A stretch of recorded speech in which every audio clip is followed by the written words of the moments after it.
Assalamualaikum warahmatullahi wabarakatuh. Innal hamdalillah nahmaduhu wa nasta'inuhu wa nastaghfiruh wa na'udzu billahi min syururi anfusina wa min sayyiati a'malina. May yahdihillahu fala mudhillalah wa may yudlil fala hadiyalah. Asyhadu an la ilaha illallah wahdahu la syarikalah wa asyhadu anna Muhammadan abduhu wa rasuluhu la nabiyya ba'dah. Allahumma salli wa sallim ala Muhammad wa ala ali Muhammad kama sallaita ala Ibrahim wa ala ali Ibrahim wa barik ala Muhammad wa ala ali Muhammad kama barakta ala Ibrahim wa ala ali Ibrahim innaka Hamidum Majid. Wa inna asdaqal hadisi kitabullah wa khairul huda huda Muhammad sallallahu alaihi wasallam.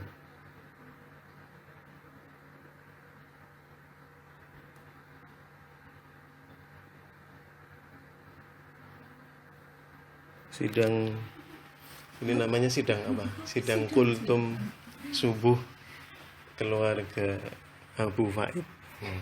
Rahimahumullah. Alhamdulillah, ini adalah subuh yang pertama dan sesuai dengan jadwal kita. Pagi ini kita jadwalnya kultum, dan ini tugas dari Bapak Dedi untuk menyampaikan kultum. Insya Allah akan disampaikan selama 7, 6, 5 tidak ya. Kita akan memulai dengan satu pertanyaan. Coba Kak Dela, kalau ditanya Tuhan kamu itu siapa? Siapa? Hah? Sini, jangan ragu-ragu, sini. Jangan jauh-jauh. Sini. Siapa Tuhan kamu? Allah. Ya, Tuhan kita adalah Allah Subhanahu wa taala. Allah itu Tuhan kita, Tuhan umat Islam, ya. Dan Allah itu adalah nama. Siapa yang memberikan nama itu? Allah itu sendiri. Allah sendiri yang memberikan nama. Taunya dari mana? Dari Al-Qur'an, ya. Di dalam Al-Qur'an disebutkan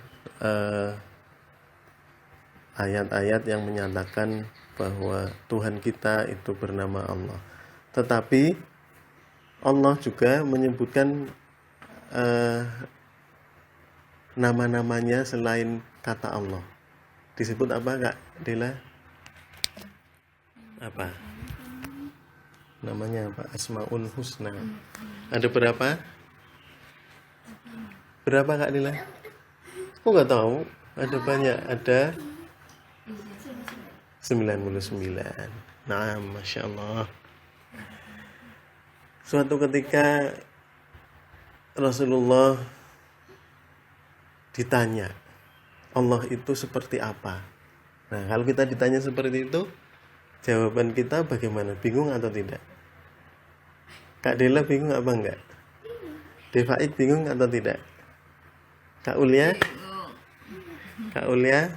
Nah, itu Rasulullah kemudian memberikan satu petunjuk yang sangat luar biasa ketika ada orang yang bertanya Allah itu seperti apa. Karena di agama lain itu Tuhan mereka itu dimaterialkan. Misalnya Tuhannya orang Hindu atau Buddha itu dimaterialkan, itu digambarkan seperti pandangannya manusia. Misalnya Tuhannya ada namanya Dewa Siwa. Itu ada gambarnya, dewanya seperti ini. Ada yang dewa yang tangannya banyak, mungkin karena mengurusi banyak hal gitu. Itu mereka menjawabnya dengan bayangan mereka sendiri. Jadi Tuhan itu bagi orang yang bukan Islam itu dimaterialkan. Ada Tuhan gajah, ada Tuhan harimau berbentuk harimau, ada Tuhan berbentuk Garuda. Nah, itu bagi mereka Tuhan dewa-dewa seperti itu. Tapi untuk Islam semua manusia tidak bisa menjawab. Bahkan Rasulullah tidak bisa menjawab. Yang bisa menjawab seperti apa Tuhan kita, Allah Subhanahu wa taala, adalah Allah Subhanahu wa taala sendiri yang menjawabnya. Nah, itu rumus jawaban yang saat itu diberikan kepada penanya adalah Allah itu seperti apa, maka bacalah surat Al-Ikhlas. Gitu. Allah itu seperti itu. Seperti itu. Jika kamu ditanya Allah itu seperti apa, maka jawabannya seperti Al-Ikhlas. Kak Dila bisa Al-Ikhlas? Kak Dila, coba Kak Dila Al-Ikhlas bisa enggak? A'udzu billahi minasyaitonir rajim. Bismillahirrahmanirrahim. Qul huwallahu ahad, Allahus samad, lam yalid wa lam yulad wa lam yakul lahu kufuwan ahad. Masya Allah, tabarakallah. Iya, itu Al-Ikhlas sudah dibacakan oleh Kak Dila. Kebetulan yang lain sudah merem. Kak Dila sendiri yang masih melek. Al-Ikhlas itu kalau kita baca di situ ada betapa Allah itu luar biasa.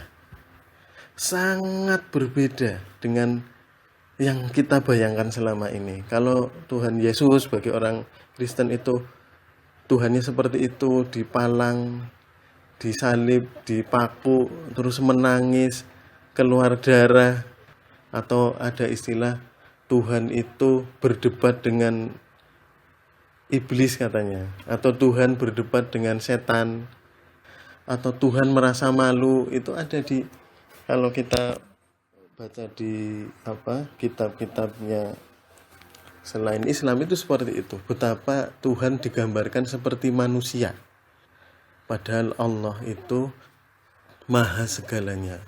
Allahu Akbar. Allah maha besar, maha besar. Allahur Rahman war Rahim. Maha pengasih, maha pengasih. Apapun diberikan. Sampai nafas aja diberikan untuk kita. Rahim, maha penyayang. Penyayang itu untuk semua makhluk. Semua makhluk. Orang Kristen, orang Buddha, orang Hindu, binatang, tumbuhan gitu. Nah, Qul huwallahu ahad. Kalau ditanya tentang Allah, katakanlah Qul huwa Allahu ahad. Katakanlah dia Allah hu ahad, yang maha esa. Jadi kalau ditanya Allah itu seperti apa? Allahu ahad, Allah maha esa. Kemudian Allahus somad. Allahus somad itu artinya Allah adalah Tuhan yang semua hal tergantung kepadanya. Semua hal. Semua hal itu siapa aja maksudnya? Manusia tergantung kepada Allah, semut tergantung kepada Allah, virus corona tergantung kepada Allah, terus angin, semuanya tergantung kepada Allah. Dari bahasa ini menunjukkan betapa Allah sangat berbeda dengan makhluk. Gitu. Allahus Samad, semuanya tergantung kepada Allah. Allahus Samad, Allah adalah Tuhan yang tergantung kepadanya segala sesuatu.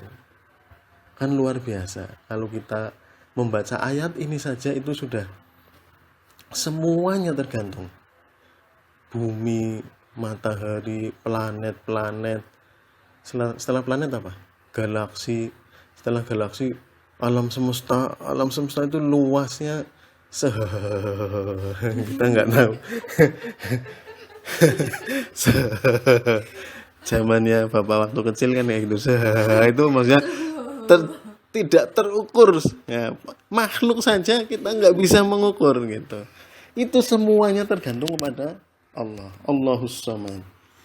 Allahus Samad.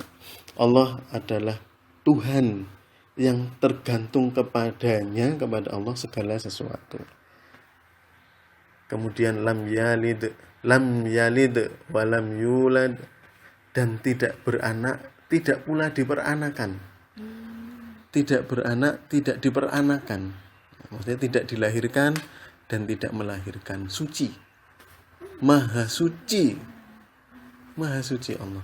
Lalu gimana caranya? Nggak usah bertanya-tanya segala sesuatu. Yang penting teksnya yang ada pada Al-Quran adalah semacam itu. Dan Allahu Akbar, Allah Maha Besar itu luar biasa besarnya. Alam semesta saja besar sekali. Apalagi Allah yang menciptakan. Itu ada riwayat yang menyatakan bahwa malaikat yang memanggul arsy-nya Allah, memanggul arsy-nya Allah, itu jarak antara bahu dengan telinga makhluk malaikat itu yang memanggul arsy, jarak antara bahu dan telinganya itu 700.000 tahun cahaya. Kamu tahu tahun cahaya? Nggak tahu. Kamu kalau sekolah sudah SMA itu nanti diberitahu. Bapak juga dulu SMA diberitahu tahun cahaya. Tapi Bapak waktu itu ngitungnya nggak bisa. Gitu.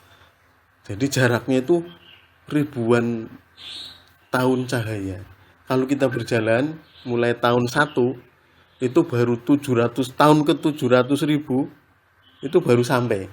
Berarti kita sudah tidak ada, sudah meninggal, karena usia manusia itu ya antara 60 tahun, 70 tahun. Itu jaraknya itu 700.000 tahun cahaya. Berarti jarak perjalanan 700.000 tahun.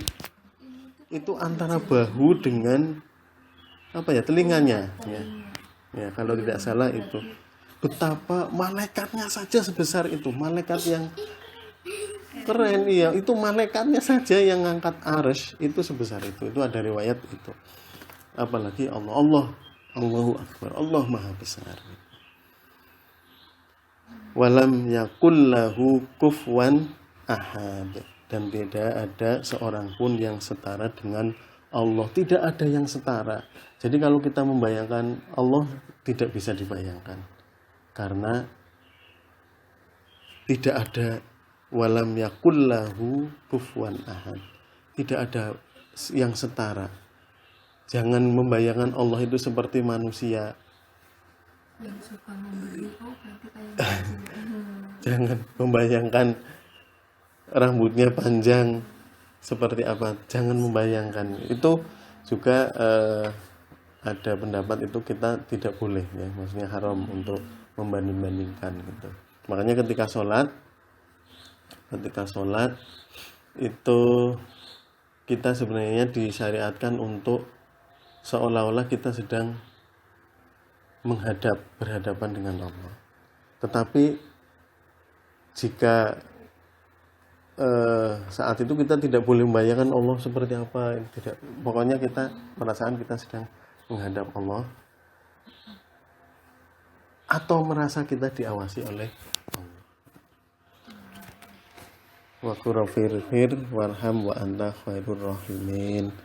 Billahi fi sabilil haq wastabiqul khairat. Wassalamualaikum warahmatullahi wabarakatuh.